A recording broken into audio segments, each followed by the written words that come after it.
মহাপুরুষের একটা কথা আছে, দুর্যোগপূর্ণ দিন, দুর্যোগপূর্ণ দিন নয় দুর্দিন, কৃষ্ণ ভজন বিমুখ দিন হয় সে দুর্দিন। কথাটার মান্য দেন। দুর্যোগপূর্ণ দিন মানে যেদিনে বৃষ্টি হয়, বজ্রপাত হয়, প্রলয় হয়, বলছে এটা দুর্দিন ভক্তদের কাছে নয়, এটা কিন্তু আপেক্ষিক জিনিস এবং এটা কিন্তু চিরসত্য। দুর্দিন কোনটা না, কৃষ্ণ ভজন বিমুখ দিন, যেদিন আমরা কৃষ্ণকে আশ্রয় করতে পারি না, কৃষ্ণ নাম গাইতে পারি না, সেইটা হচ্ছে আমাদের কাছে দুর্দিন।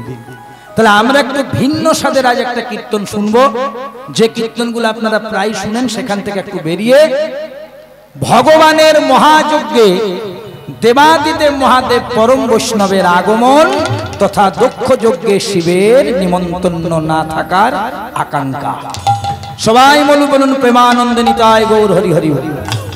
কত তত্ত্বপূর্ণ লীলা দেখুন, ভালো করে যদি মন দিয়ে শুনেন, আমি ভেঙে ভেঙে বলবো, আপনাদের আস্বাদন হয়ে যায়। তাহলে প্রথমে পদাবলীটি ভালো করে আস্বাদন করুন। কৈলাস পর্বতে, আচ্ছা মায়েরা এইদিকে লক্ষ্য রাখো, হোক বৃষ্টি হোক, হতে দাও। ওখানে তো আমাদের কলম চলবে না। মরণ ধরন পানি এই তিন কেহ কভু নাহি জানে, ওসব আন্দাজে বলে। দেখো না, যখন বলে আজকে বৃষ্টি হবে তো 3 দিন পরে হবে, এসব অনুমান করা যায়। ওদিকে দেখে লাভ নেই। আমি এসেছি ভগবানের নাম গাইতে, তোমরা যতক্ষণ পারবে একটু আস্বাদন করে নাও, রিচার্জ করে নাও নিজেদেরকে কৃষ্ণ নামে। কৈলাস পর্বতে, এবার বলো কৈলাস পর্বতে কোন দেবতা থাকে? মহাদেব। বাহ, দেবাদিদেব মহাদেব। কৈলাস পর্বতে অতি মনোহরে বসে আছেন ভব ভোলা,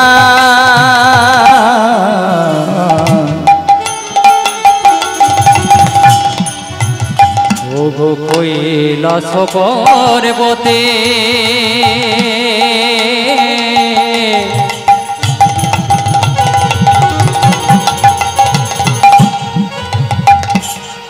অতি মনোহরে, নিতাই গৌর হরি হরি বল।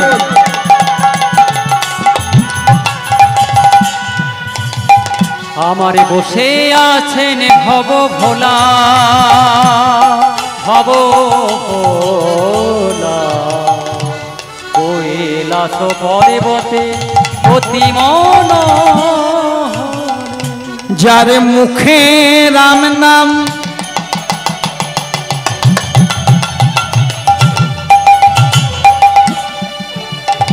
আবার জপে অবিরাম, যার মুখে রাম নাম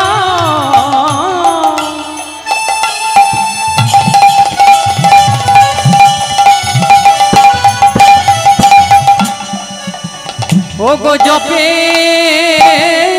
অবিরাম, গলাতে হাড়ের মালা, গলাতে হাড়ের মালা, ও যার মুখে রাম নাম জপে অবিরাম, গলাতে হাড়ের মালা, গলাতে হাড়ের মালা। কৈলাস পর্বতে অতি মনোহরে বসে আছেন ভব ভোলা। ওমা কৈলাস পর্বতে পরম বৈষ্ণব, বৈষ্ণবের চূড়ামণি, ভক্ত চূড়ামণি দেবাদিদেব মহাদেব বসে আছেন। একটা ছোট্ট শ্লোক আপনাদেরকে বলি, একটু মন দিয়ে শুনুন। আমি বাংলা করে দিই, তাহলে বুঝতে সুবিধে হবে। নিম্ন গানাং যথা গঙ্গা, নিম্ন গানাং যথা গঙ্গা, দেবানাং অচ্যুত যথা, বৈষ্ণবানাং যথা শম্ভু, পুরাণাং মিদং তথা। খুব দামি শ্লোক। এর বাংলাটা বলি, নিম্ন গানাং যথা গঙ্গা, যত যত নদী আছে শ্রেষ্ঠ নদী সাহস করে, হ্যাঁ, গঙ্গা। এই তো, কিন্তু বাবা গঙ্গার চেয়ে লম্বা নদীও আছে, গঙ্গার চেয়ে চওড়া নদীও আছে, কিন্তু গঙ্গা শ্রেষ্ঠ হলো কি বলে? যারা ভূগোল নিয়ে পড়াশোনা করছেন, ভূগোলের মাস্টার আছেন, গঙ্গার চেয়ে লম্বা নদী হচ্ছে মিশরের নীল নদ, 5টা দেশের মধ্যে প্রবাহিত। আর গঙ্গার চেয়ে চওড়া নদী হচ্ছে ব্রাজিলের অ্যামাজন। বলছে শোনো, গঙ্গার চেয়ে লম্বা হচ্ছে মিশরের নীল নদ, গঙ্গার চেয়ে চওড়া হচ্ছে ব্রাজিলের অ্যামাজন, কিন্তু গঙ্গার কোয়ালিটি তাদের নাই। যে ছেলেটি স্কুলে মোটা আর যে ছেলেটি স্কুলে লম্বা, সেটিই যে ফার্স্ট হবে এমন কোনো গ্যারান্টি নাই। ফার্স্ট হতে গেলে মেরিটেরিয়াস হতে হয়। তাহলে গঙ্গার রেজাল্ট কি? এ বিষ্ণুর চরণ কমলে সৃষ্টি, ব্রহ্মার কমণ্ডলে আবদ্ধ, শিব ঠাকুরের জটাতে সীমাবদ্ধ, এবং অক্ষয় তৃতীয়ার দিনে পরম ভক্ত ভগীরথের আহ্বানে ধরাধামে পতিত। এত যার কোয়ালিটি, সে শ্রেষ্ঠ হবে না তো কে হবে বাবা?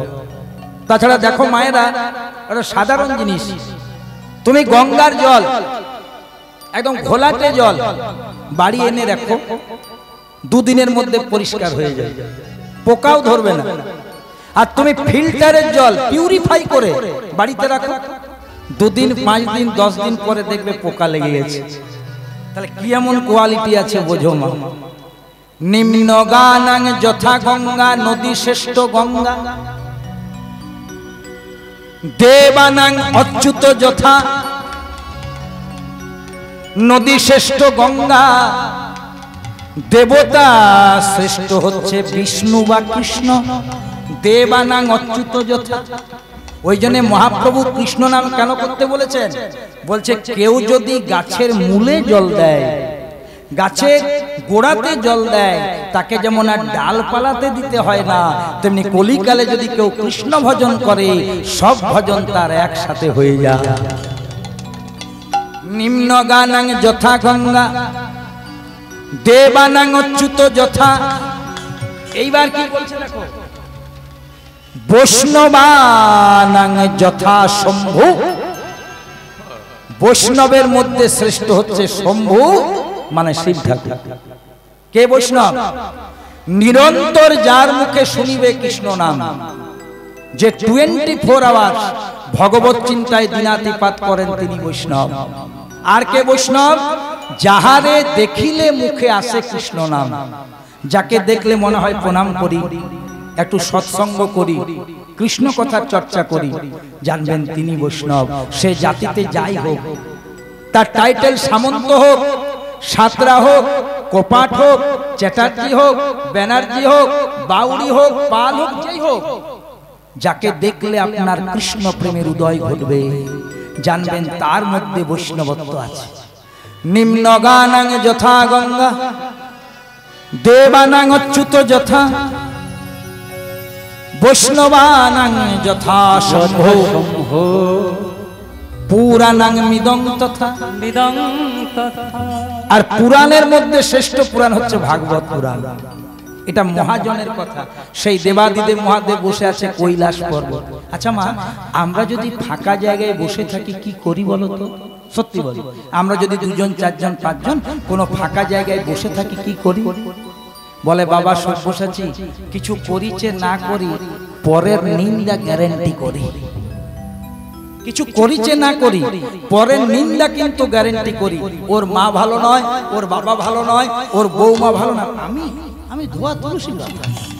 প্রেম সে বলো রাধে। কিন্তু পরম বৈষ্ণব শিব ঠাকুর কি করছে দেখুন, জগৎকে শিক্ষা দিচ্ছেন। ও যার মুখে রাম নাম,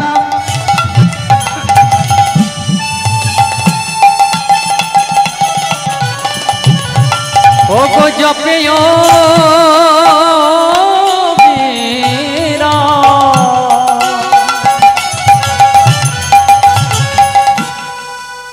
শিব ঠাকুর বসে বসে কি নাম জপ করছে? যার মুখে রাম নাম। এখন আমরা যদি বেশি কেউ রাম রাম করি, এটা আমার জীবনে ঘটেছে, কেউ পিছন থেকে এসে বলবে আপনি বিজেপি করেন নাকি, এটা আমার জীবনে ঘটেছে। দু চারবার বেশি রাম রাম করেছি, ও আপনি বিজেপি ওঠেন, জয় রাম। কেমন সমাজ দেখুন, রাম তৃণমূলেরও, রাম বিজেপিরও, রাম সিপিএমেরও, রাম কংগ্রেসেরও, এবং রাম হচ্ছে রাম ভক্তদের। এটা কোনো পলিটিক্যাল কথা নয়। তাহলে যদি শিব ঠাকুর রাম নাম করছে, শিবকে কি বলবো? মহাত্মা গান্ধী রাম নাম করতেন, তাকে কি বলবো? এরকম ছোট ছোট মন নিয়ে ছোট ছোট চিন্তা যেন আমাদের মধ্যে না হয়। শিব ঠাকুর করছেন কি, নির্জনে বসে, ও যার মুখে রাম নাম। ও গো জপে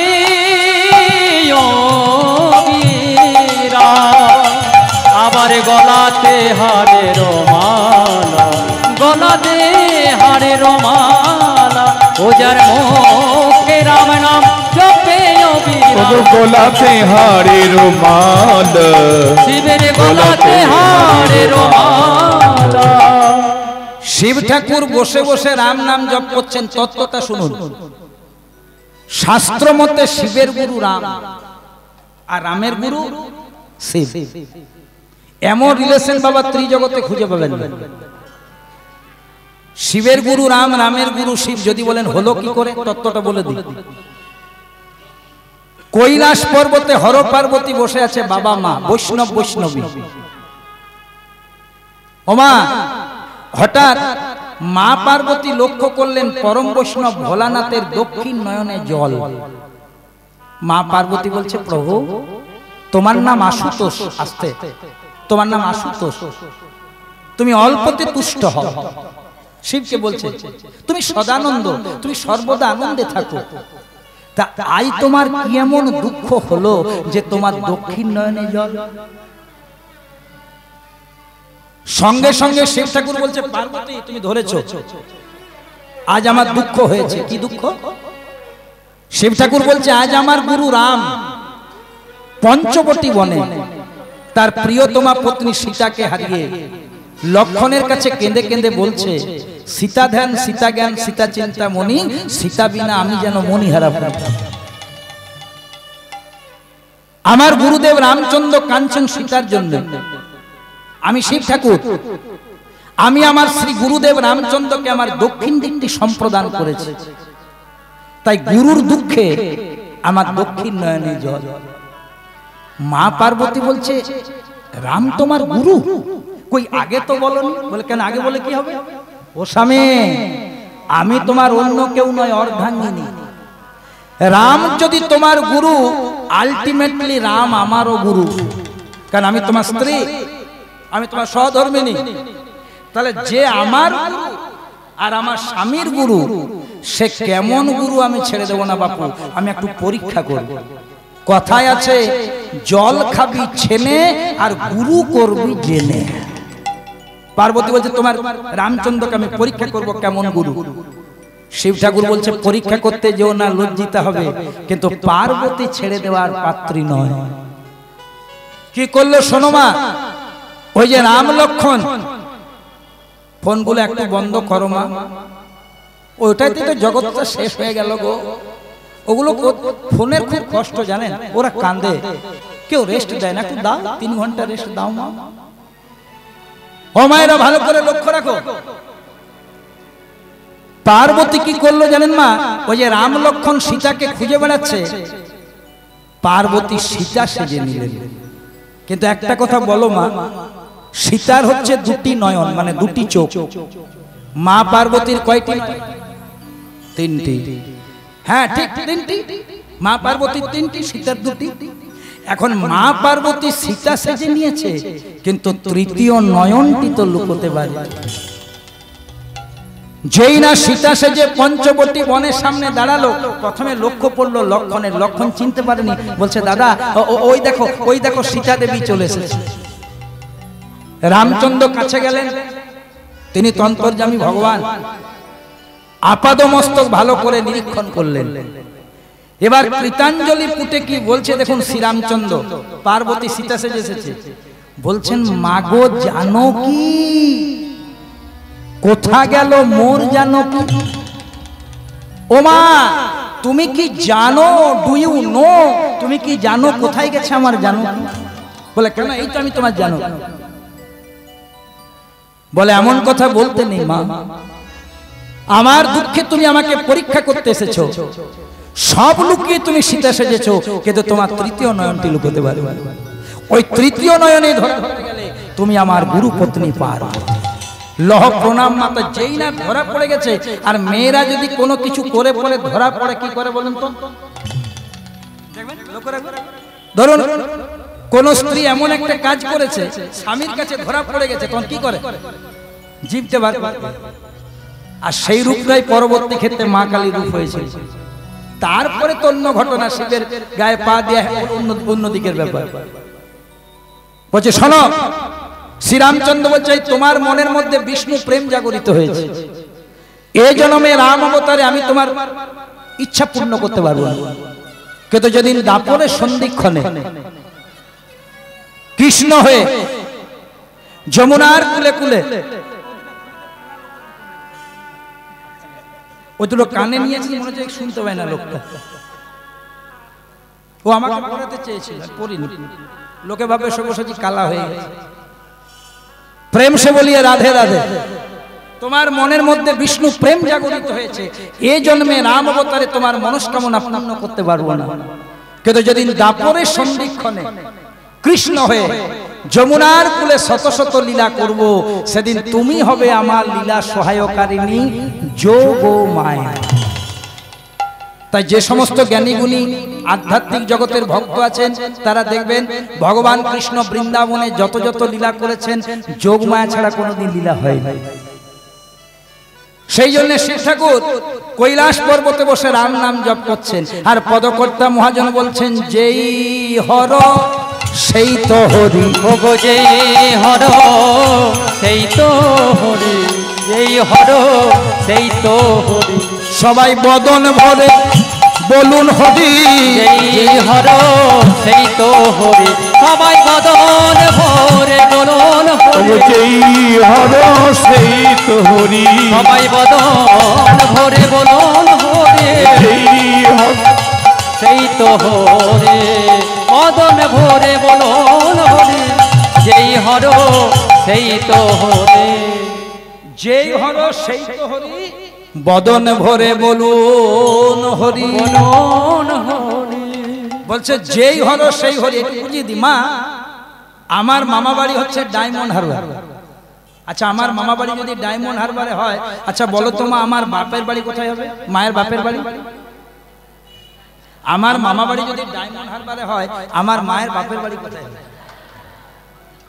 আর বাবাদেরকে যদি প্রশ্ন রাখি, হ্যাঁ বাবা, তাহলে আমার বাবার শ্বশুর বাড়ি কোথায় হবে? পুকুরিয়া। বেশ, এবার মা গেলেন বাপের বাড়ি, বাবা গেলেন শ্বশুর বাড়ি, আমি গেলাম মামা বাড়ি। কেউ বলছে বাপের বাড়ি, কেউ বলছে শ্বশুর বাড়ি, কেউ বলছে মামা বাড়ি, কিন্তু জায়গা।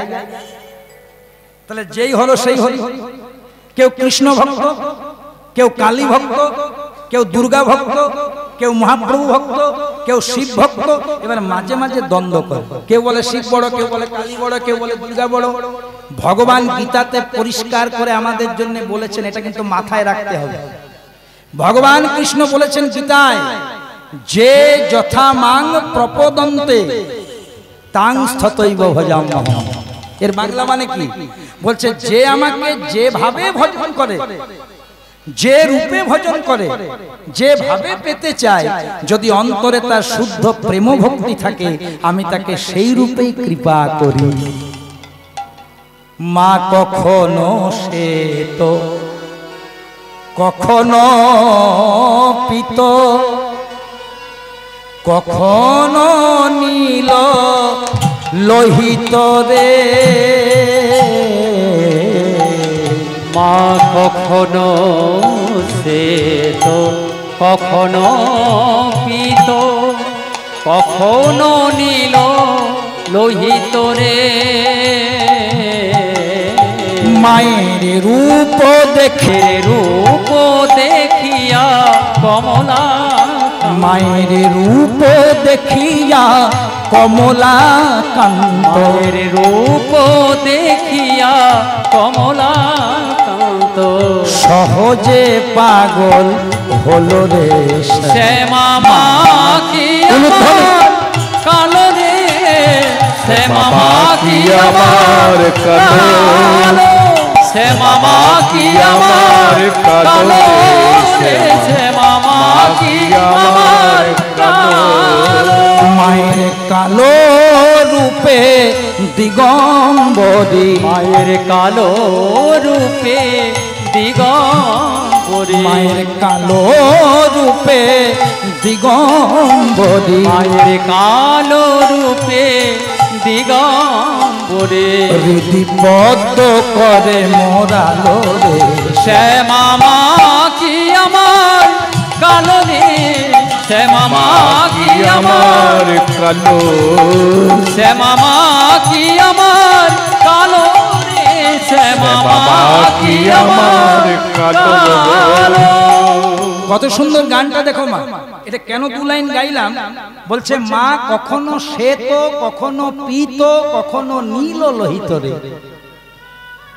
কারো কাছে মা কালো, কারো কাছে মায়ের রং নীলাভ, কারো কাছে মায়ের রং সাদা। কেন? মা তো একজন। আমার ভাবনা যেমন, ভক্তের ভজনের আধার যেমন, ভগবান তার কাছে তেমন। তোমাদেরকে একটা সারা বলি থেকে কথা বলে দিই মা। নিধুবনে কৃষ্ণ কালী হয়েছিল, শুনেছ মা? নিধুবনে রাধা আর গোবিন্দ দুজনে হাস্যরসে ব্যস্ত। ননদিনী কুটিলা দেখলে সুযোগ, এই আজকে রাধারানীকে হাতে নাতে ধরাও। দাদা আয়ানকে গিয়ে বললো, ও দাদা শুনেছি তুমি তো কালী পুজো করো সবসময়, কালী কালী কালী কালী করছো, আর এদিকে তোমার বউ যে চুন কালী দিচ্ছে বলে খবর টবর কিছু রেখেছ? ও দাদা তুমি এখানে বসে মায়ের মন্দিরে করছো কালী কালী, আর তোমার স্ত্রী দিচ্ছে চুন কালী। বলছে কেন? বলছে তুমি কালী কালী করছো আর ও তো কালা কালা করে ব্যস্ত। কোথায়? বলছে নিধুবন। তো নিজের বউয়ের সম্পর্কে কোন স্বামীর কি খারাপ কথা শুনতে ভালো লাগে না? আয়ান দেখছে আমার একদিন কি রাধার একদিন, প্রায় তো রাধার নিন্দা শুনি, মায়ের হাতের খড়গোটা নিয়ে চলে গেছে। যেই না চলে গেছে বলছে কই দেখি, কোথায় কোথায় তোর বৌদি রাধা, কোথায় কৃষ্ণের সাথে আছে? বলছে ওই দেখো দাদা, কুটিলা দেখাচ্ছে রাধা কৃষ্ণ। আয়ান দেখছে, আয়ান যখন দেখছে মা, তখন রাধাকে দেখতে পাচ্ছে কিন্তু কালা দেখতে পাচ্ছে।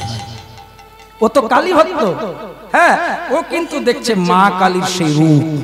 আর যখন কুটিলাকে বোঝায় কোথায় রে, কোথায় কৃষ্ণ, কোথায় কালা, ও তো কালী, আমার স্ত্রী তো কালী পুজো করছে দেখ। আবার কুটিলা যখন তাকাচ্ছে কৃষ্ণ বলছে ভালো আছে। দেখো কেমন বোঝো ঠেলা। কুটিলা যখন দেখছে কি দেখতে পাচ্ছে? কৃষ্ণ। কেন? ও ভগবানকে কৃষ্ণ রূপে পেতে চাইছে। আর আয়ান যখন দেখছে কি দেখতে পাচ্ছে? কালী। তাহলে মা ভগবান হলেন এক এবং অদ্বিতীয়, তার রূপ হচ্ছে ভিন্ন ভিন্ন। আমার চোখের মনি কালো বলে মাকে আমি কালো দেখি। মা কোনো নির্দিষ্ট রং নেই, আমার ভাবনা যেমন আমার কাছে মা তেমন। ধরুন 5 জন ভক্ত বসে বসে এক জায়গায় বসে আছে, আমি যদি ভক্ত হই মনে মনে চিন্তা করব ভাগবত কথা করছে, হরি কথা করছে, আর আমি যদি ফার্স্ট ক্লাস চোর হই তাহলে ভাববো মনে কোনো গ্রাম ডাকাতি করবে, তার প্ল্যান পরিকল্পনা। যার যেমন ভাব তার তেমন লাভ। তাই কৈলাস পর্বতে বসে রাম নাম জপ করছে, ভোলানাথ যখন রাম নাম জপ করছে, আমরা একটু তার ব্রহ্ম নাম জপ করবো না? চলুন দুটি হাত তুলে হরে কৃষ্ণ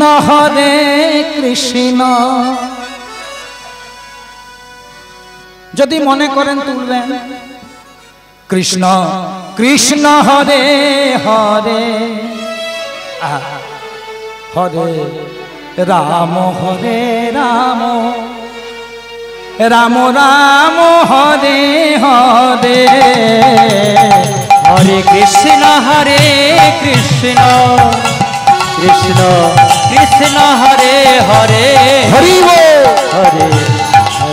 হরে রাম রাম রাম হরে হরে হরে কৃষ্ণ কৃষ্ণ কৃষ্ণ হরে হরে হরে রাম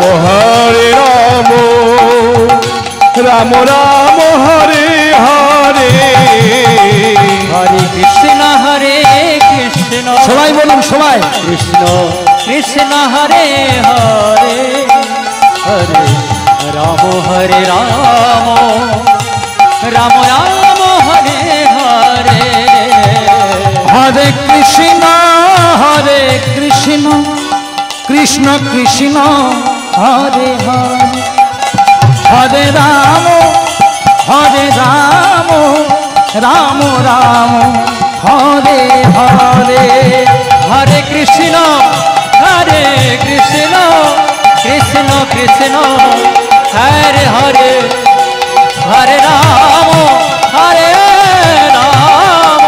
রাম রাম হরে হরে হরে কৃষ্ণ কৃষ্ণ গৌর হরি বল। কৃষ্ণ হরে হরে হরে রাম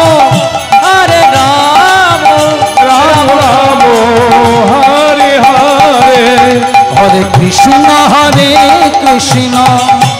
কৃষ্ণ কৃষ্ণ হরে হরে হরে রাম রাম রাম হরে হরে হরে কৃষ্ণ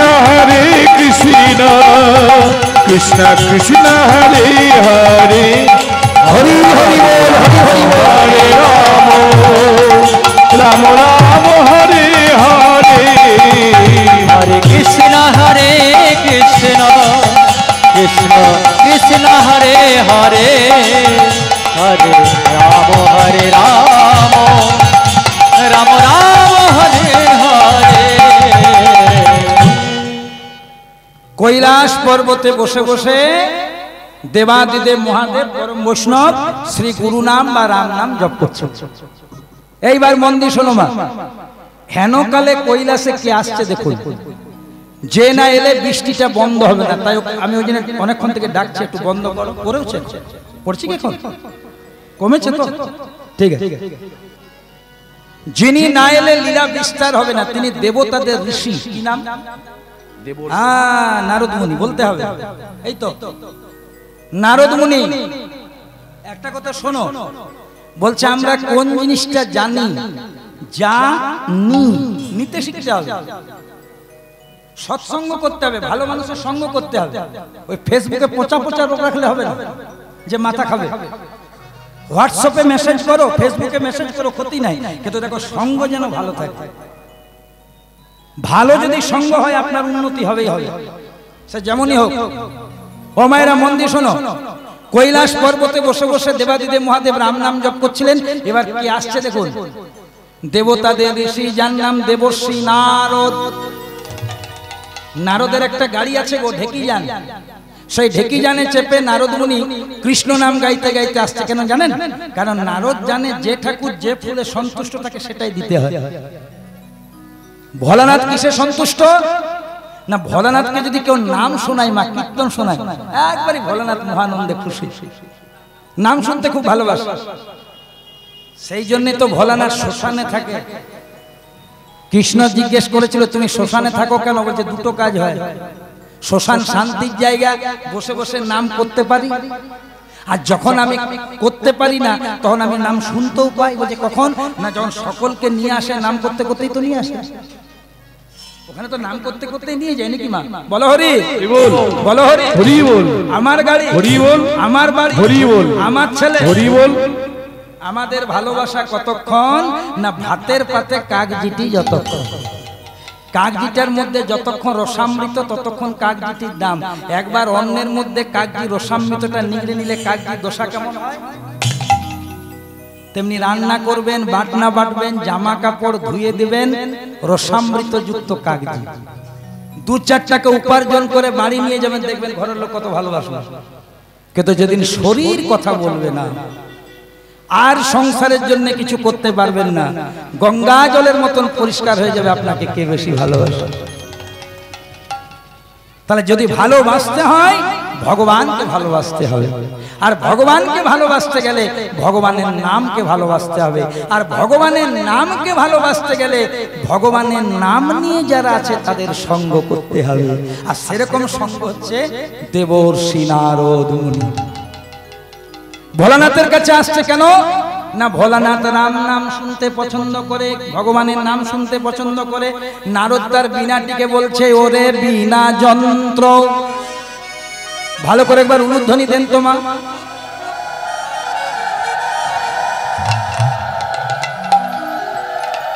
বাবা থাক থাক, পরিমাণ মতো দেবেন, বেশি দেবেন, ঠিক আছে ঠিক আছে ঠিক আছে,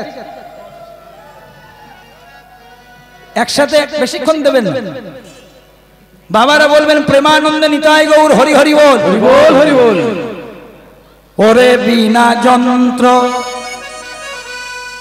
বল একবার কৃষ্ণ নাম মন্ত্র, কৃষ্ণ নাম ছাড়া জীবে ওরে কোনো গতি নাই। ওরে আমার বীণা যন্ত্র বলে কৃষ্ণ নাম মন্ত্র, কৃষ্ণ নামে ছাড়া জীবে কোনো গতি নাই। ওরে বীণা যন্ত্র কৃষ্ণ নাম মন্ত্র, কৃষ্ণ নাম ছাড়া জীবের কোনো গতি নাই। ওরে আমার বীণা যন্ত্র বলে কৃষ্ণ নাম মন্ত্র, কৃষ্ণ নামে ছাড়া জীবে কোনো গতি নাই। কৃষ্ণ নাম লব মুখে জীবন যাবে সুখে, এই কৃষ্ণ নাম ও বিনা রে বিনা বিনা। হরি হরি বল হরি হরি বল।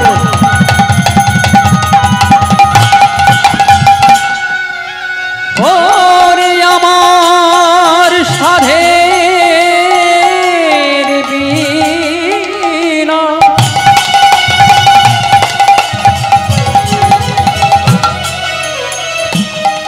শুধু একটি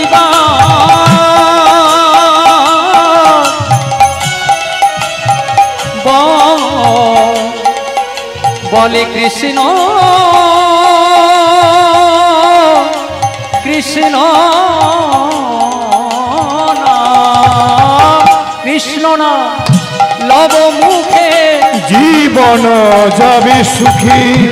ওরে বীণা যন্ত্র কৃষ্ণ নামে মন্ত্র, কৃষ্ণ নামে ছাড়া জীবে কোনো গতি না। ওরে আমার বীণা যন্ত্র বলে কৃষ্ণ নাম মন্ত্র, কৃষ্ণ নাম ছাড়া জীবের কোনো গতি নাই। পরম বৈষ্ণব দেবাদিদেব মহাদেব কি জয়, পরম বৈষ্ণব দেব পঞ্চানন কি জয়, পরম বৈষ্ণব পশুপতিনাথ কি জয়। ওমা নারদ মুনি মহারাজ ভালো করে আস্বাদন করুন। নারদ মুনি এসে উপনীত হলেন কোথায় না দেবাদিদেব মহাদেবের সন্নিধানে। মহাদেবের খুব আনন্দ, নাম গাইছে তো। এইবারে লীলাটার মূল বিষয়টা দেখুন। হঠাৎ শিব ঠাকুর বলে ফেলেছে, নারদ মুনি তুমি তো ঢেকি জানে চেপে স্বর্গমত্ত পাতাল আসা যাওয়া করো আস্তে, তো তুমি কি বর্তমানে আমার শ্বশুর বাড়ির খবর কিছু জানো? যেই না বলেছে নারদ মুনি মনে মনে চিন্তা করছে মেঘনা চাইতেই জল। কেন না যে কথা বলবো করে এসেছি, ভাবছিলাম কেমন করে শুরু করব। শিব ঠাকুর যখন নিজেই বলে দিয়েছে তাহলে বলেই দিই। শোনো মহাদেব, তোমার শ্বশুর বাড়ির খবরটা একটু মন দিয়ে শোনো। তোমার শ্বশুর মশাই, ওমা শিব ঠাকুরের শ্বশুর মশাইয়ের নাম জানা আছে? অনেকেই জানো, ঠিক বলেছো, ঠিক।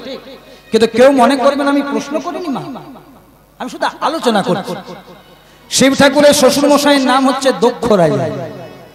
এবার নারদ মুনি কি বলছে দেখুন শিব ঠাকুরকে, ও প্রভু তোমার শ্বশুর মশাই ও গো দক্ষ রাজা করেছেন যজ্ঞ,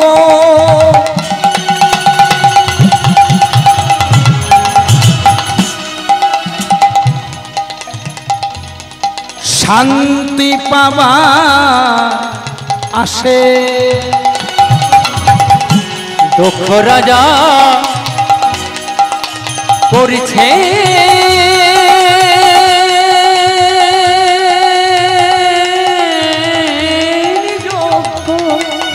নিতাই গৌর হরি হরি বল।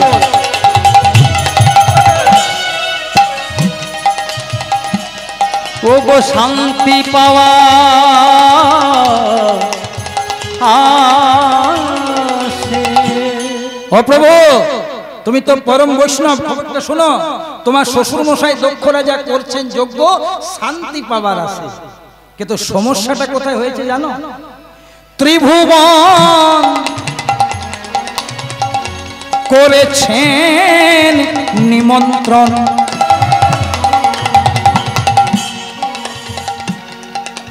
শুধু তুমি বাদে। ত্রিভুবন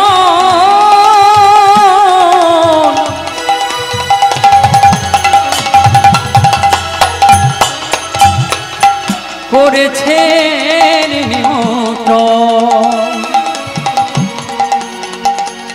প্রভু তুমি সুখবাদে। মা বোনেরা, নারদ মুনি শিব ঠাকুরকে কি বলছে দেখুন।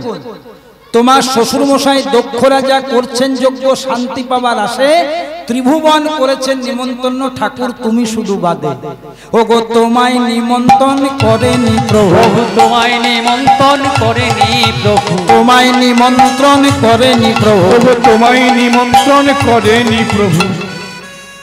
এখানে যারা কীর্তন শুনছেন তাদেরকে একটা কথা বলে দিই।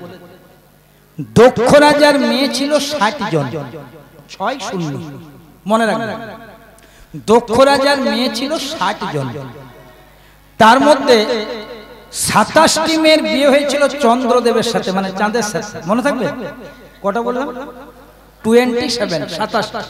তাহলে 27টি বিয়ে হলো চাঁদের সাথে।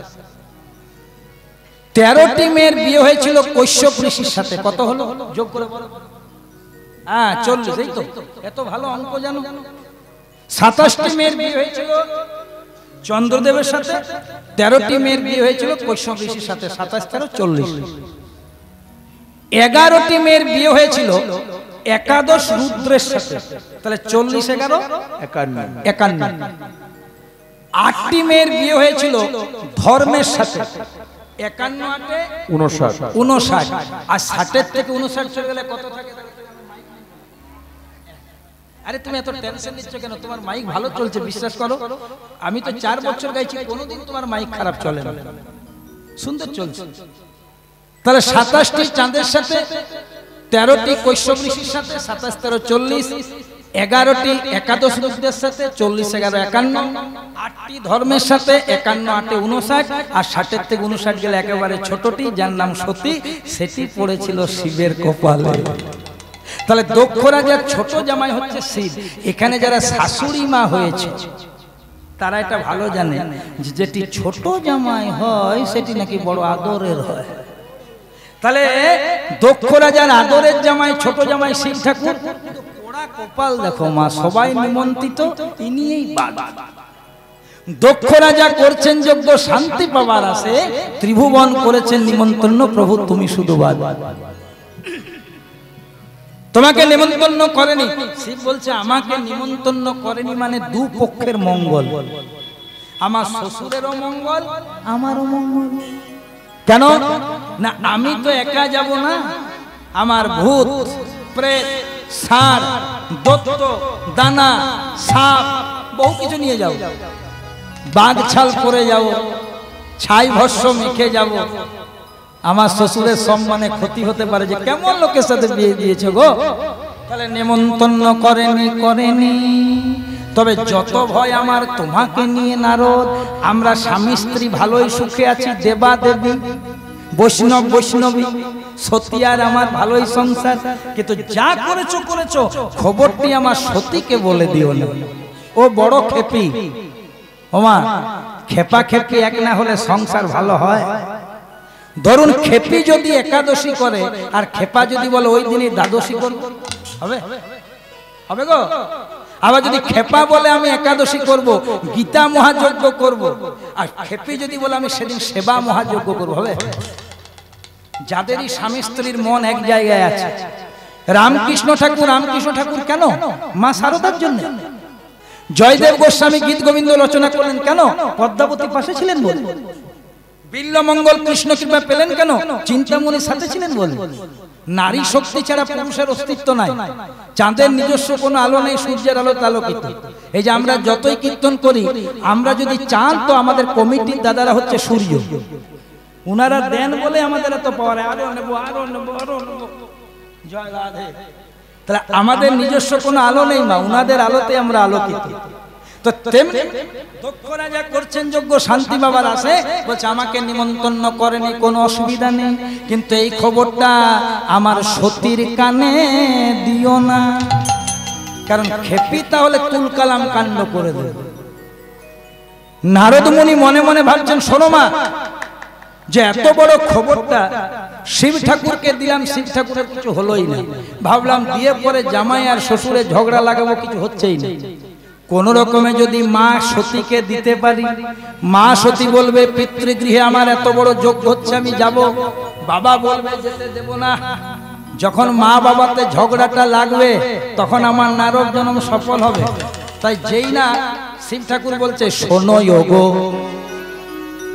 নারদ মুনি, তোমারে বলি কানে কানে গো, তোমারে বলি কানে কানে, শোনো গো নারদ মুনি, তোমারে বলি কানে কানে গো, বলি কানে কানে।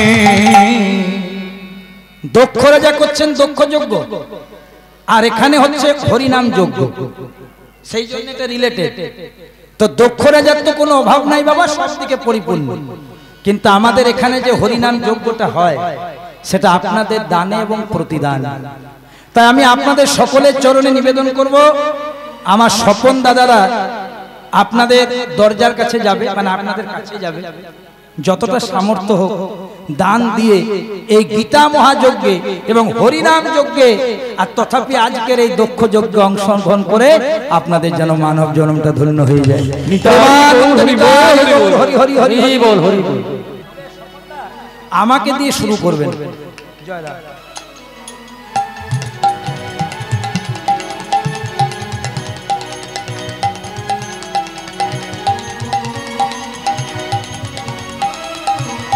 প্রেমানন্দে নিতাই গৌর হরি হরি হরি বল, হরি বল।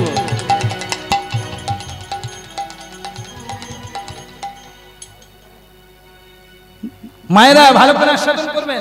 শোনো গো নারদ মুনি, তোমারে বলি কানে কানে, তোমার বলি কানে নিতাই গৌর হরি বল। শোনো গো নারদ মুনি, তোমারে বলি কানে কানে গো, বলি কানে কানে।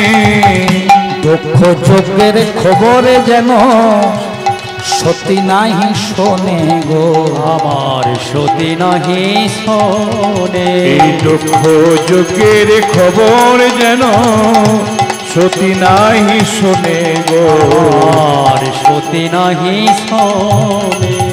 সতীর কানে দিও না খবর, তুমি সতীর কানে দিও না খবর, তোমার হাতে ধরি বিনয় করি, সতীর কানে দিও না খবর, হাতে ধরি বিনয় করি, সতীর কানে দিও না খবর। ভক্তমণ্ডলী মায়েরা, এখানে একটা সুন্দর তত্ত্ব কথা আছে। দক্ষ রাজা দক্ষ যজ্ঞ করলো, সকলকে নিমন্ত্রণ করলো, এখন ছোট জামাই শিবকে নিমন্ত্রণ করলো না সেটা জানলাম, কিন্তু করলো না কেন? সেই জন্য নারদেই দায়ী। নারদ শুধু পুরাণে নেই, এমন কোন পাড়া নেই, এমন কোন কলোনি নেই, এমন কোন গ্রাম নেই, এমন কোন বাড়ি নেই যেখানে এক আধটি নারদ নেই। জয় রাধে। আমার আবার গাড়িটা আটকাবেন না। জয় রাধে মায়ের। ও মা, এমন কোন জায়গা নেই যে নারদ নেই। ভালো কাজ করবেন, আপনাকে পিছনে টানার মানুষ ভালো থাকবে। যারা সৎ পথে থাকে, যারা ভগবানকে নিয়ে থাকে, তাদের কলঙ্ক বেশি হয়, তাদের কষ্ট বেশি হয়। এই জন্যে স্বামী বিবেকানন্দ রামকৃষ্ণ ঠাকুরকে বলেছিলেন, ও ঠাকুর, যারা সৎ পথে থাকে, যারা দেশ দশের সেবা করে, যারা ভগবানকে নিয়ে থাকে, তাদের এত কষ্ট কেন? খেপা ঠাকুর কি বলেছিল জানেন? বলছে যারা স্কুলে যায় তাদেরই পরীক্ষা হয়, আর যারা স্কুলে যায় না তাদের কি কোনো পরীক্ষা হয় রে? ভগবানকে নিয়ে যারা থাকে, ভগবান তো তাদেরই পরীক্ষা করে। তাহলে মায়েরা, এই যে দক্ষ রাজা যজ্ঞ করলো, শিব ঠাকুরকে নেমন্তন্ন করে নাই, সেই জন্য নারদেই দায়ী। নারদ কি করেছিল দেখুন, মন দিয়ে শুনুন। যেদিন দক্ষ যজ্ঞ হলো, তার 1 মাস আগে আরেকটি যজ্ঞ হয়েছিল, যে যজ্ঞটির নাম ভৃগু মুনির ব্রহ্মযজ্ঞ। মনে থাকবে, ভৃগু মুনির ব্রহ্মযজ্ঞ। ভৃগু মুনি, কথা বলো না মা, কথা বলো না, কথা বলো। ভৃগু মুনির ব্রহ্মযজ্ঞে ভৃগু মুনি সকলকে নিমন্ত্রণ করেছে, আর সবার জন্য বড় বড় রত্ন সিংহাসন। শিব বসেছে শিবের সিংহাসনে, ইন্দ্র ইন্দ্রের সিংহাসনে, চন্দ্র চন্দ্রের সিংহাসনে, বরুণ বরুণের সিংহাসনে যজ্ঞ চলছে। একবারে হাইফাই যজ্ঞ মা, সব সিংহাসনে বসে আছে। সেই যজ্ঞে শিবের শ্বশুর মশাই দক্ষ প্রজাপতিরও নিমন্ত্রণ ছিল, যেতে একটু দেরি হল। যেই না দক্ষ প্রজাপতি ভৃগু মুনির যজ্ঞে প্রবেশ করেছে, সব দেবতারা দেখলো যে আমাদের যে আদি দেবতা শিব, তার শ্বশুর মশাই এসেছে।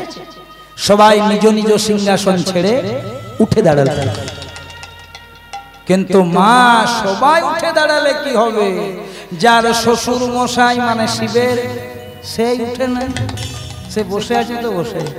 শিব গদি ছাড়ার লোক নয়, দেখছে পেয়েছি বাবা, এত সহজে ছাড়া ছাড়ি নাই। সবাই উঠে দাঁড়িয়েছে, শিব ঠাকুর উঠে দাঁড়িয়ে।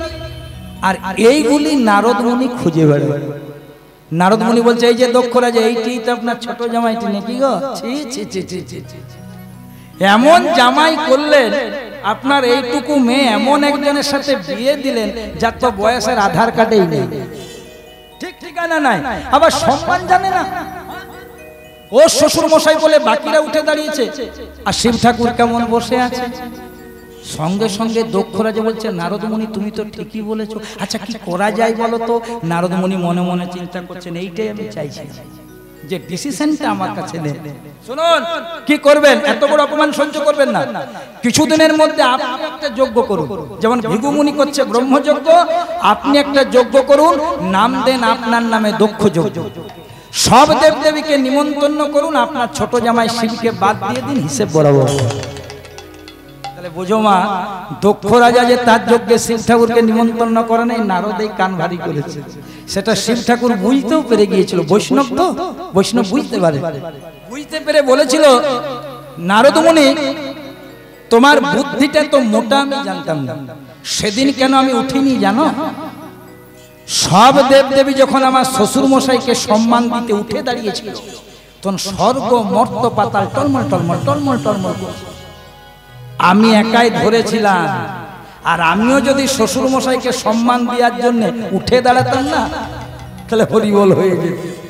ঠিক আছে, সে তো ভালো জিনিস, তুমি লাগাবে না, বলবে না, কোনো কিছু প্রশ্ন তুলবে না, তবে তোমাকে একটাই আমার কথা, তুমি এই দক্ষ যজ্ঞের খবর বলো না। আর মনে মনে চিন্তা করছে, না বলে আমি যাবো ভাবছো নাকি? কি বলছে দেখুন, বলছে বাবা একটি কথা বলবো, বলবো না, এতদিন পরে বাবা তোমার সাথে দেখা করলাম, প্রণাম করলাম, আশীর্বাদ পেলাম, একবার ভেতরে যাই, মাকে টুক করে প্রণাম করে চলে যাও। আর মনে মনে চিন্তা করেছে, একবার যদি যাই না তো টুক করে হবে না, তোমার সব হরিবল করে দেবো। ববম ভোলা মহেশ্বর 7 বার যেন বলে যাও, কিন্তু বলো না, বলছে না। এবার চলে যাচ্ছেন ভেতরে মনের আনন্দে। সবাই মিলে একটু, এখানে রাধা কৃষ্ণের একটা যুগল নাম আছে, গাইতে হবে। দুটি হাত তুলে সবাই মিলে জয় রাধে। বাহ, মাগুলো কত ভালো গো, কত কথা শুনে। জয় রাধে, বাবা জয় রাধে, বলো রাধে রাধে, জয় রাধে জয় রাধে জয় রাধে বলো রাধে রাধে জয় রাধে জয় রাধে জয় রাধে বলো রাধে রাধে বলো জয় রাধে জয় রাধে জয় রাধে বলো রাধে রাধে শ্রী কৃষ্ণ গোবিন্দ হরে মুরারি হে নাথ নারায়ণ বাসুদেব ভজ শ্রীকৃষ্ণ ভজ শ্রীকৃষ্ণ ভজ শ্রীকৃষ্ণ গোবিন্দ হরে মুরারি হে নাথ নারায়ণ বাসুদেবায় জয় গোবিন্দ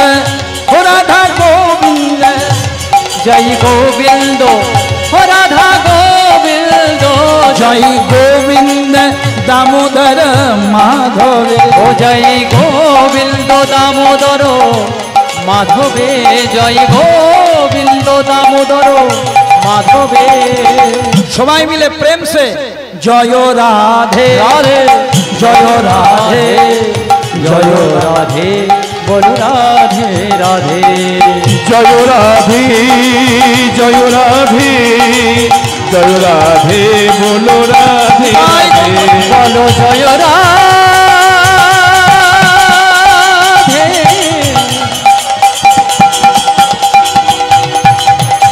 বলো জয় রাধে জয় রাধে বলো রাধে রাধে বলো বলো রাধা রানী কি জয় ওমা নারদ মুনি এবার ভেতরে এলেন কে ছিলেন দক্ষ বালক যেই না মা সতী দেখতে পেয়েছে না খুব আনন্দ আচ্ছা মা বাবার বাড়ির লোক এলে আনন্দ হবে না যতদিন থেকে শিব ঠাকুরের সাথে সতীর বিয়ে হয়েছে খবর টবর তো পাই না তখন তার মোবাইল ছিল না বিয়ে হওয়ার পরের থেকে বাপের বাড়ি একবারও যাই না যখনই যেতে চায় আমার পরম বৈষ্ণব দেবাদিদেব মহাদেব মাকে ভুলিয়ে দেয় মিষ্টি মিষ্টি কথা বলে তুমি আমার অন্নপূর্ণা তুমি চলে গেলে কি করে হবে সংসারে অন্নের অভাব ঘটবে আর মা মিষ্টি মিষ্টি কথা শুনে ভুলে যায় যাওয়া হয় না। এই যেই না নারদ মুনি এসেছে বলছে নারদ মুনি ভালো আছো বলে আমার বাপের বাড়ির খবর কিছু জানো বলছে মা তোমাকে দেব বলেই তো দৌড়ে এলাম কিন্তু কি করে বলি বলো তোমার বাবার বাড়ির কথা প্রথমে তোমার শিব ঠাকুরকে আমি বলে ফেলেছি আর ওই শিব ঠাকুর বলেছে যে এই কথাটা যদি সতীকে বলিস তো তোকে ত্রিশূলে করে শেষ করব। আচ্ছা যারা কীর্তন শুনছেন মা আচ্ছা বলুন তো নারদ মুনি এই কথাটা বলেছিল এই শিব ঠাকুর এই কথাটা বলেছিল যে যদি আমার শ্বশুর বাড়ির খবর আমার স্ত্রীকে বলে দিস তোকে ত্রিশূলে করে শেষ করব বরং বলেছিল হাত জোর করে বলছি বলো না আমার খেপি যদি মন চঞ্চল হয়ে যায় কিন্তু বুঝতে পারছো সংসারে যারা নারদ হয় একটা কথাকে কোন পর্যায়ে নিয়ে যেতে পারে তাই আমি আমার মাদেরকে হাত জোর করে বেশি করে বলবো কোনোদিন পরের কথা কানে শুনে সরাসরি তার বিপক্ষে যাবে না আগে দেখবে বিচার করবে কেন জানো মা তোমরা কষ্ট পেও না রামায়ণে যত যত নারী ছিল সবচেয়ে দামি নারী ছিল কৈকেয়ী রামের মা কৌশল্যা তাই না ভরতের মা কৈকেয়ী আর লক্ষণ শত্রুঘ্নের মা সুমিত্রা রামচন্দ্র কৌশল্যাকে বেশি বিশ্বাস করত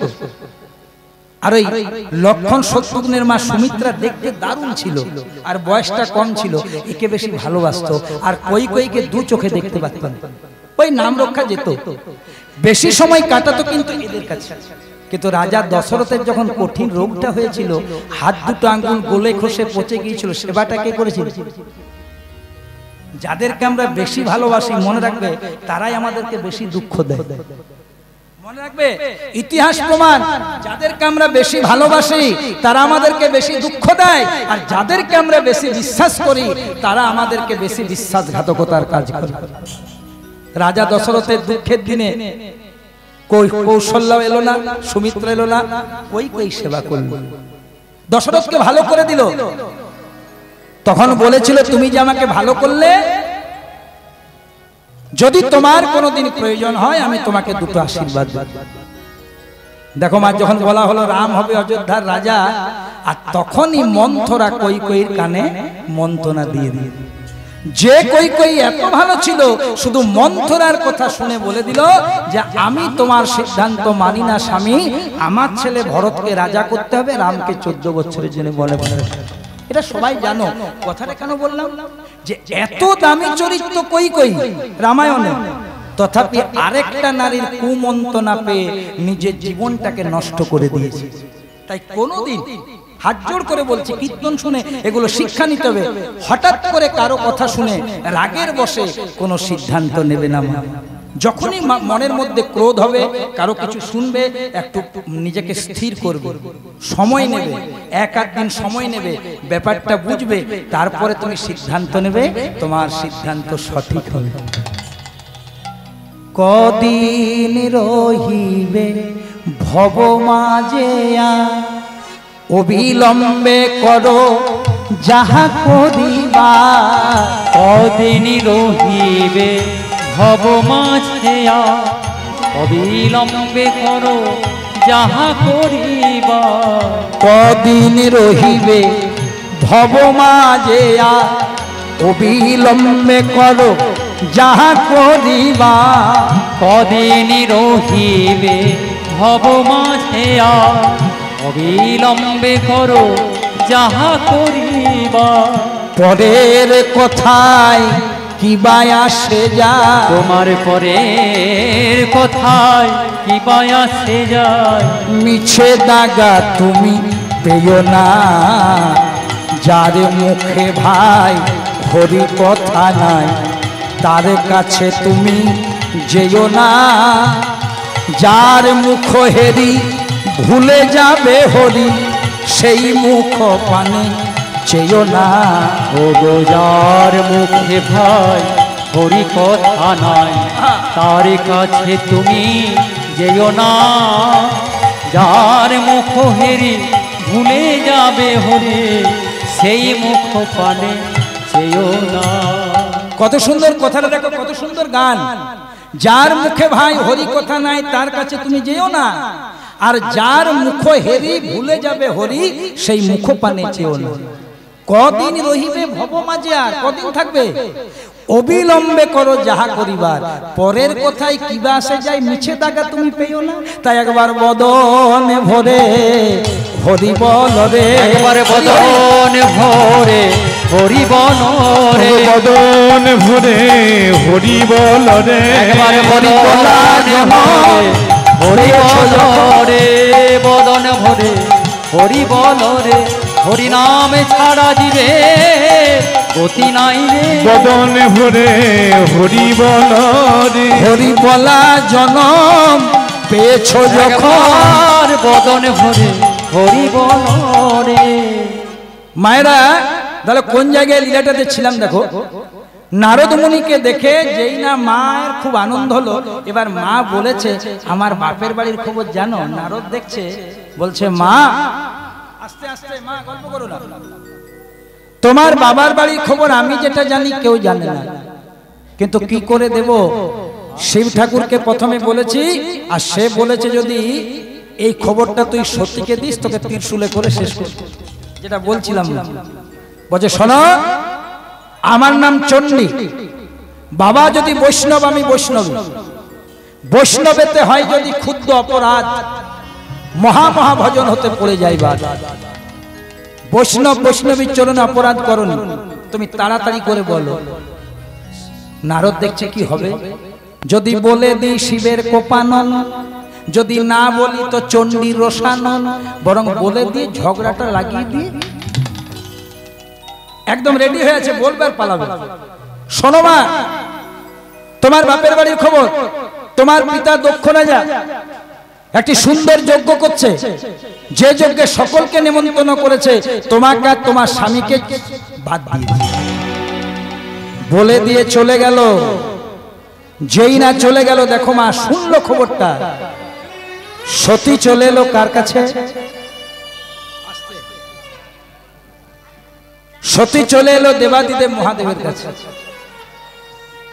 ও স্বামী, শুনেছ আমার বাবার বাড়িতে একটা যজ্ঞ হচ্ছে, আমি যাব।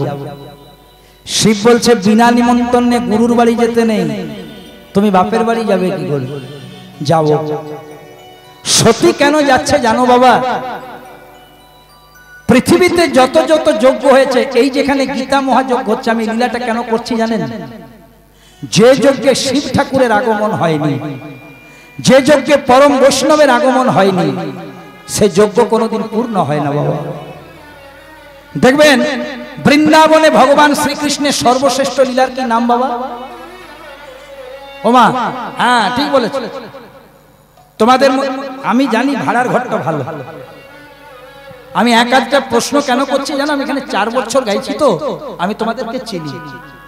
ভাড়ার ঘর যদি ভালো হয় রান্না করতে সুবিধা হয়। আমি তো জানি তোমাদের ভাড়ার ঘরটা ভালো। ঠিক। কৃষ্ণের সর্বশ্রেষ্ঠ লীলার নাম হচ্ছে রাসলীলা, যেটা শেষের দিনে হয়, এবছরও হবে। সেখানে দেখবে মা, সেই রাসলীলাটা তখনই সম্পূর্ণ হয়েছিল যখন দেবাদিদেব মহাদেব এসেছে। যতক্ষণ শিব ঠাকুর আসেনি পূর্ণ হয়নি। কেন বাবা? 16 কলা পূর্ণ না হলে রাস হয় না। আর ভগবান কৃষ্ণ রাসলীলা করেছিল শারদীয় পূর্ণিমাতে। পূর্ণিমা মানে 16 কলা নয়, 15 কলা। যদি বলেন কেন, কত দিনে এক পক্ষ? 15 দিনে। 15 দিনে শুক্লপক্ষ, 15 দিনে কৃষ্ণপক্ষ। তাহলে কৃষ্ণ লীলা করলেন পূর্ণিমাতে 15 কলা, আর একটি কলা আছে শিব ঠাকুরের মাথায়। আছে না বাবা? শিব ঠাকুরের মাথায় এক টুকরো চাঁদ আছে না? আমরা কীর্তনিয়ারা রাস গানে শিব সেজে ধেই ধেই করে নৃত্য করি, কিন্তু মনে রাখবেন রাসে শিব নৃত্য নাই। রাসে গোবিন্দ ছাড়া কোনো পুরুষেরই অধিকার নেই। শিব এসেছিল নাচতে নয়, এ পরম গোপী সেজে এসেছিল মায়ের সাথে, যোগ মায়ের সাথে। কি জন্য জানো? শরীরটা রেখেছিল বাইরে, আর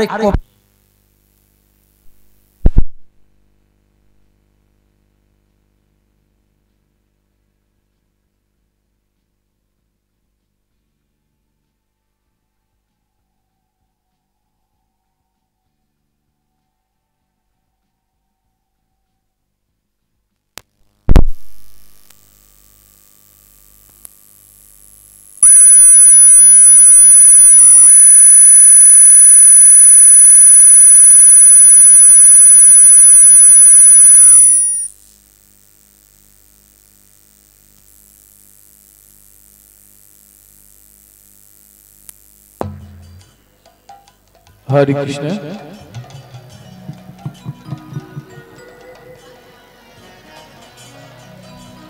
প্রেমানন্দে নিতাই গৌর হরি বল, হরি বল। মায়েরা দেহটাকে রেখেছিল বহির্দ্বারে শিব, আর এই কপালটাকে একবার ভেতরে নিয়ে যায় 16 কলা পূর্ণ হওয়ার জন্য। তাহলে দেখো মা, যদি কোনো যজ্ঞে শিব ঠাকুর না আসে পরম বৈষ্ণব, জানবে তোমার হরিনাম করাটা কিন্তু অসম্পূর্ণ রয়ে গেল। সেই জন্যে সতী বলছে আমি যাব, শিব ঠাকুর বলছে যেতে দেব না। শোনয় গো আমার স্বামী, আমার স্বামী, তোমার চরণে করি নিবেদন, আমি করি নিবেদন।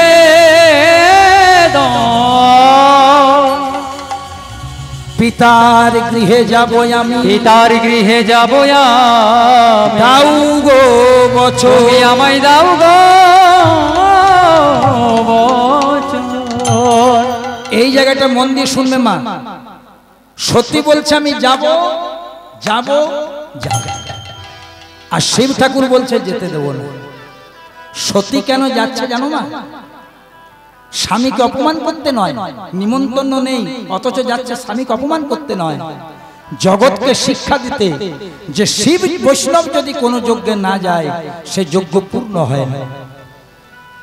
আর শিব ঠাকুর কেন যেতে দিতে চাইছে না? নিজে অপমানিত হবে বলে না। বৈষ্ণব কোনোদিন মান সম্মানের আশা করে না। প্রকৃত যারা ভক্ত হয় মা, প্রকৃত যারা বৈষ্ণব হয়, তারা দুটো শব্দ থেকে সরে আসে। আমাদের দুটো শব্দ আছে, এই দুটো শব্দ যতক্ষণ আমাদের মনের মধ্যে থাকবে কোনোদিন আমরা ভক্ত হতে পারবো না। আজও আমরা পারিনি, আমিও পারিনি। দুটো শব্দ কি কি? একটা আমি আর একটা আমার। একটা শব্দ আমি, আর একটা শব্দ আমার। যতদিন আপনার মনের মধ্যে আমি আর আমার থাকবে, ততদিন আপনি ডাক্তার হবেন, মাস্টার হবেন, ইঞ্জিনিয়ার হবেন, বড় ব্যবসায়ী হবেন, কিন্তু ভক্ত হতে পারবেন না। এই দেখুন, এটা কে করলো? আমি। শব্দটা অহংকারের শব্দ। এই বাড়িটা কার? বাড়িটা আমার। এই আমি আমার থেকে যেদিন আপনি সরে আসতে পারবেন, এই দুটো থেকে সরতে হবে ভক্ত হলে, আমি আমার থেকে। আর দুটো জিনিসকে গ্রহণ করতে হবে। ভক্তে কোন দুটো জিনিস গ্রহণ করে? একটি নাম আর একটি প্রণাম। ভক্তদের এই দুটো কিন্তু মূল্য দেয়। নাম আশ্রয় করে, আর যখনই কোনো বৈষ্ণব ভক্তর সাথে দেখা হয়, মন্দিরে যায়, মাথা নত করে প্রণাম করে। তাহলে মনে আছে না? দুটো জিনিস বাদ দিতে হবে, একটা আমি আর আমার, আর দুটো জিনিসকে স্টক করতে হবে, একটা নাম আর প্রণাম। তবে একদিন ভগবত কৃপা হবে হবে হবে। যদি বলেন আপনি যখন এত জানলেন, আপনি তো এত জানলেন, বলতে পারেন দোষ অবসাচী বাবু, আপনি যখন জেনে গেলেন, আজ না হয় আমরা জানলাম, আপনার হলো না কেন? গুরু মিলে লাখ লাখ, চেলা না মিলে এক। গুরু পৃথিবীতে অনেক পাবেন মা, কিন্তু গুরুর কথা মতো জীবন পরিচালনা সবাই পাবেন। ওই যে একটা ছোট্ট কথা বলে দিই, একটা আশ্রমে একজন গুরুদেব ছিলেন, প্রতিদিন পরমান্ন সেবা দিতেন রাধা গোবিন্দকে। আর একটি গোয়ালাদের মেয়ে গাভী দহন করে একটি নদী পার হয়ে, রাধে রাধে, একটা নদী পার গাভী দহন করে আর দুগ্ধটা দিতে আসতেন। মন দিয়ে আস্বাদন করুন, দুগ্ধটা দিতে আসতেন। জায়গাটা ভালো করে মন দিয়ে শুনবেন মায়ের। গাভী এবার হয়েছে কি মা বলে না, বাবা ও বাবা, প্রতিদিন এই গাভী দহন করে নদী পার হয়ে আসে, আর গুরুদেব সেই দুগ্ধটা দিয়ে, চাল দিয়ে পরমান্না রান্না করে, মন দিয়ে শোনো, সেটা গোবিন্দকে ভোগ নিবেদন করে প্রসাদ পায়। এখন 2-5 দিন কিন্তু দুগ্ধ আনতে দেরি হচ্ছে, তো গুরুদেব রেগে গেছে। শিষ্যটা, এত দেরি করি কেন? আমার ভগবানকে বাল্য দিতে দেরি হয়, আমার ভগবানের বুঝি খিদে পায় না? বলে গুরুদেব আপনি রাগছেন কেন? আমি তো কখনো দেরি করি না, কিন্তু এটা তো বর্ষার মাস, নদীটা জলে ভরে গেছে, খেয়া পারাপার অনেক পর পর করে হচ্ছে, অনেক দেরি করে করে হচ্ছে, আমার আসতে দেরি হচ্ছে, আমি কি জলের উপর হেঁটে আসতে পারবো এত বড় নদী? গুরু বলছে যদি তোরে একটা মন্ত্র শিখিয়ে দিই, সেই মন্ত্র যদি জপ করতে পারিস রে, তবে জলের উপরে চেপে চেপে তুই চলে আস। তাই নাকি গুরুদেব? তাহলে আর দেরি হবে, শিখিয়ে দিন। শিখিয়ে দিয়েছি, আর যেই না শিখিয়ে দিয়েছে, বিশ্বাস করেছে, দুগ্ধ নেই আর জলে জলে। কয়েকদিন পর গুরুদেব জিজ্ঞেস করছে, হ্যাঁ রে, এত ভরা বর্ষা, এত ভরা নদী, তোর আসতে কেন হয় না দেরি? বলছি কি করে হবে, আপনি তো শিখিয়ে দিয়েছেন, আপনি যেটা শিখিয়ে দিয়েছেন ওটা বলি চলে আসে জলের মধ্যে। বলে ও গুরুদেব, আপনার জিনিস আপনি জানেন না, চলুন আজকে দেখাবো, চলুন আপনি আমার সাথে যাবেন। যখন আমি যাব আপনি আমার সাথে যাবেন, চল। এবার মেয়েটি আশ্রম এসেছে, দুগ্ধ নিয়ে প্রসাদ পেয়েছে, এবার গুরুদেবকে সঙ্গে নিয়ে ফিরছে। গুরুদেব চলুন আমি দেখিয়ে দিই। নদীর কাছে দুজনে দাঁড়িয়েছে, গুরু আর শিষ্য। ওমা, এবার শিষ্যা করেছে কি, গুরু নামটি জপ করে হাঁ হয়ে জলের উপরে যাচ্ছে। ওপারে গিয়ে বলছে গুরুদেব আসুন আসুন। গুরুদেব মনে মনে চিন্তা করছে,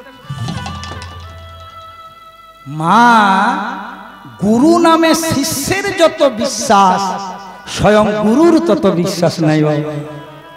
সে কিন্তু মনে মনে চিন্তা করছে যদি ডুবে, আর যেমনি ভাবা তেমনি কাজ, অমনি পাটি দিয়েছে ডুবে, আবার শিষ্য তাকে তুলেছে। মা তাহলে বুঝলাম কি, সংসারে গুরু মিলে লাখ লাখ, গুরু মিলে লাখ লাখ, চেলা না মিলে এক, চেলা না মিলে এক। উপদেশ মুখস্থ করতে সবাই পারে, সবাই পারে, কিন্তু মানতে কজন পারে রে, কজনে পারে।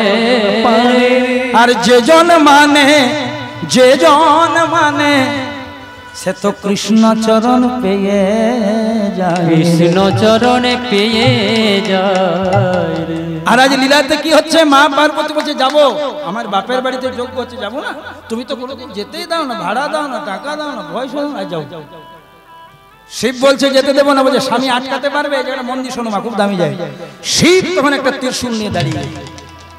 সতী বলছে স্বামী, ও ভোলা বাবা, ও ভোলা না, এতদিন জানতাম স্বামীটি আমার ভোলে ভালা রে, আবার ত্রিশূল বার করেছে চকচকে। যেই না বড় ত্রিশূলটি বার করেছে মা, সঙ্গে সঙ্গে সতী বলছে তাহলে যে তোমার শক্তি আছে আজকে আটকে দেখিয়ে দাও। সতী ছিলেন এক, ত্রিশূল যেই না শিব বার করেছে যাও দেখি বলেছে, সতী হয়ে দিয়েছে 10। যাকে বলে 10 মহাবিদ্যা রূপ। কাকে বাধা দেবে?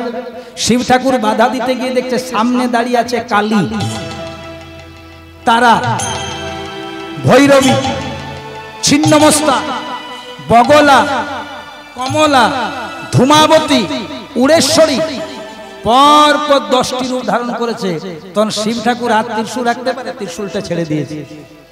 ওম সর্বমঙ্গল মঙ্গলে শিবে সর্বার্থ সাধিকে শরণ্যে ত্র্যম্বকে গৌরী নারায়ণী নমস্তুতে সৃষ্টিস্থিতি বিনাশানং শক্তিভূতে সনাতনী গুণশ্রে গুণময়ে নারায়ণী নমস্তুতে শরণাগত দীনার্থ পরিত্রাণায় পরায়ণী सर्वे शास्त्रे हरे देवी नारायणी नमस्तुते जयंती मंगला काली भद्रकाली कपालिनी दुर्गा शिवे समाधात्रे स्वस्वधा नमस्तुते गंष्टा करालो वदने मुंडमाला विभूषणे चामुंडे मुंडमथने देवी नमस्तुते चामुंडे मुंडमथने देवी नमस्तुते चामुंडे मुंडमथने देवी नमस्तुते। तू ही ब्रह्माणि तू ही रुद्राणि तिलक कल्याण दायिनी। ओगो तू ही ब्रह्माणे तू ही रुद्राणि तिलक कल्याण दायिने।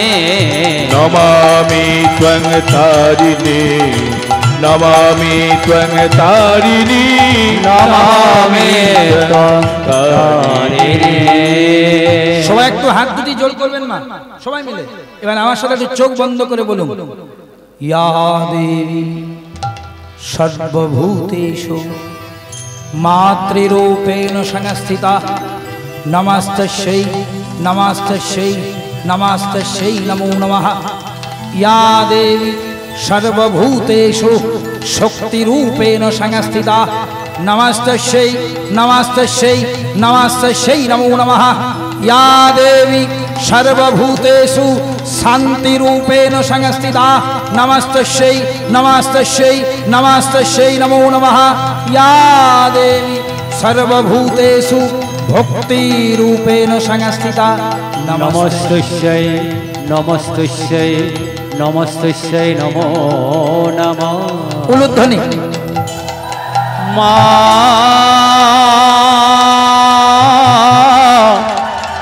मा गो मा मा मा गो मा मा।